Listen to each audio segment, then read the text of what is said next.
ಎಲ್ಲಾ ಹಾನಿಯಿಂದ ಕೂದಲನ್ನು ರಕ್ಷಿಸುತ್ತೆ. ಬರೀ Amrut noni reach root premium hair oil.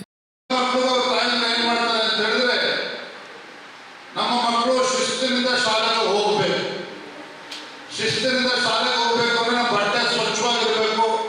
ಪಾಪ ನಮ್ಮ ತಾಯಂದ್ರು ಬಟ್ಟೆ ಒಗೆದು ಇಸ್ತ್ರಿ ಮಾಡಿ ಶೂ ಪಾಲಿಶ್ ಮಾಡಿಸಿ ತಲೆಗೆ ಎಣ್ಣೆ ಹಾಕಿ ನೀಟಾಗಿ ತಲೆ ಬಾಚಿ ಕಳಿಸ್ಕೊಡ್ತಾ ಇದ್ರು ಶಾಲೆಗೆ. ಯಾಕಂದ್ರೆ ಮಕ್ಕಳು ಶಿಸ್ತಿನಿಂದ ಹೋಗ್ಬೇಕು ಅಂತೇಳಿ.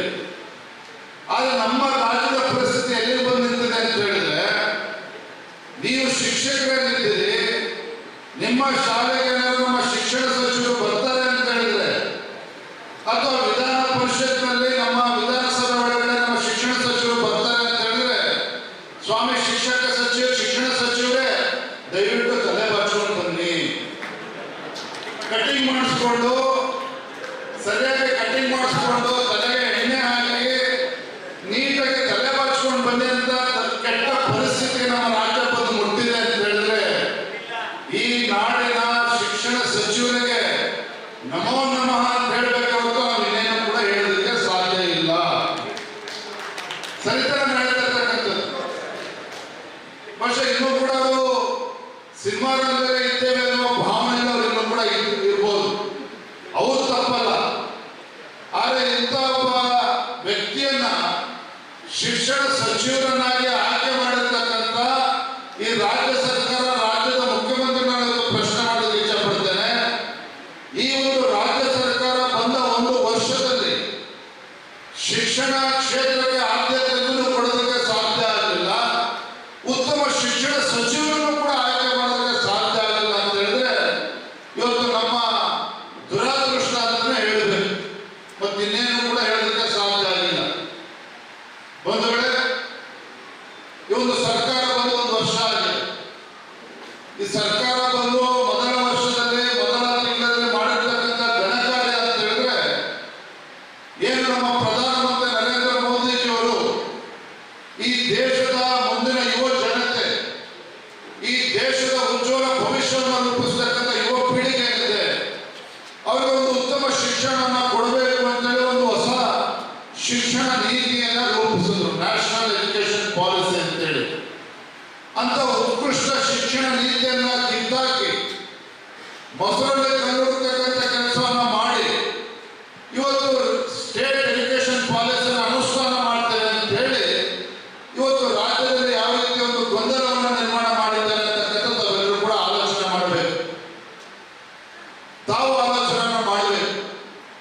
ಯಾಕೆಂದ್ರೆ ಶಿಕ್ಷಕರಿಗೆ ಬುದ್ಧಿ ಹೇಳ್ತಕ್ಕಂಥ ಶಕ್ತಿಯ ಭಗವಂತನಿಗೆ ಕೊಟ್ಟಿಲ್ಲ. ಹಾಗಾಗಿ ತಮಗೆ ಅರ್ಥ ಮಾಡ್ಕೊಳ್ತಕ್ಕಂಥ ಶಕ್ತಿಯ ಭಗವಂತನಿಗೆ ನೀಡಿದ್ದಾನೆ.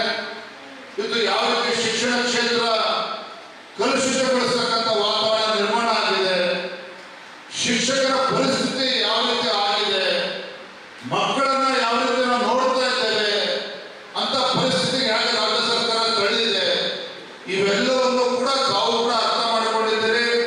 ನಮ್ಮ ಸಿ ಟಿ ರವಿ ಅವರು, ಕಾರಜೋಳ ಸಾಹೇಬರು, ನಾರಾಯಣ ಸ್ವಾಮಿ ಅವರು ಎಲ್ಲವೂ ಕೂಡ ಸವಿಸ್ತಾರವಾಗಿ ಎಲ್ಲ ವಿಚಾರಗಳನ್ನ ಹೇಳಿದ್ದಾರೆ. ಹಾಗಾಗಿ ನಾನು ನಿಷ್ಮಾತ್ರ ಸಂದರ್ಭದಲ್ಲಿ ಹೇಳ್ತೇನೆ, ತಾವು ಒಂದು ಹಿಂದೆ ಬಿಜೆಪಿ ಸರ್ಕಾರ ಇದ್ದಾಗ, ಸನ್ಮಾನ್ಯ ಬಿ ಎಸ್ ಯಡಿಯೂರಪ್ಪ ಅವರು ಮುಖ್ಯಮಂತ್ರಿ ಇದ್ದಾಗ, ಬಹುಶಃ ಇದೆಲ್ಲೂ ಕೂಡ ಯಾವುದೇ ಸರ್ಕಾರ ಮಾಡದಿರ್ತಕ್ಕಂಥ ಸಾಧನೆ ನಮ್ಮ ಸರ್ಕಾರ ಮಾಡಿದೆ. 2005-6ರಲ್ಲಿ ಈ ರಾಜ್ಯದಲ್ಲಿರುವ ಶಿಕ್ಷಣ ಕ್ಷೇತ್ರಕ್ಕೆ ಬಜೆಟ್ಗೆ ಎಷ್ಟು ಹಣವನ್ನು ಕೊಟ್ಟಿದ್ರು ಅಂತ ಹೇಳಿದ್ರೆ 4,866 ಕೋಟಿ ರೂಪಾಯಿಗಳನ್ನ 2005-6ರಲ್ಲಿ ನೀಡಿದ್ರು. ಆದ್ರೆ ನಿಮ್ಮ ಯಡಿಯೂರಪ್ಪ ಅವರು ಮುಖ್ಯಮಂತ್ರಿ ಆದ್ಮೇಲೆ ಬಿಜೆಪಿ ಸರ್ಕಾರ ಬಂದ್ಮೇಲೆ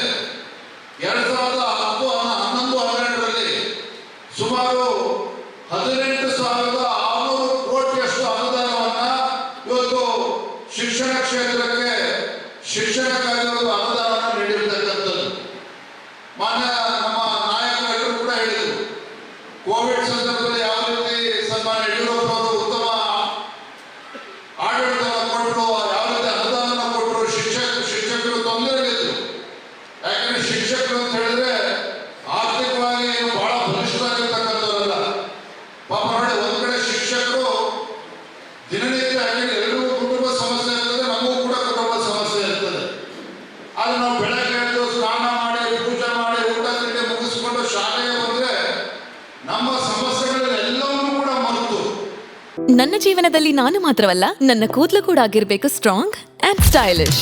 ಬರೀ Amrut noni reach root premium hair oil ನೊಂದಿಗೆ. Reach root premium hair oil.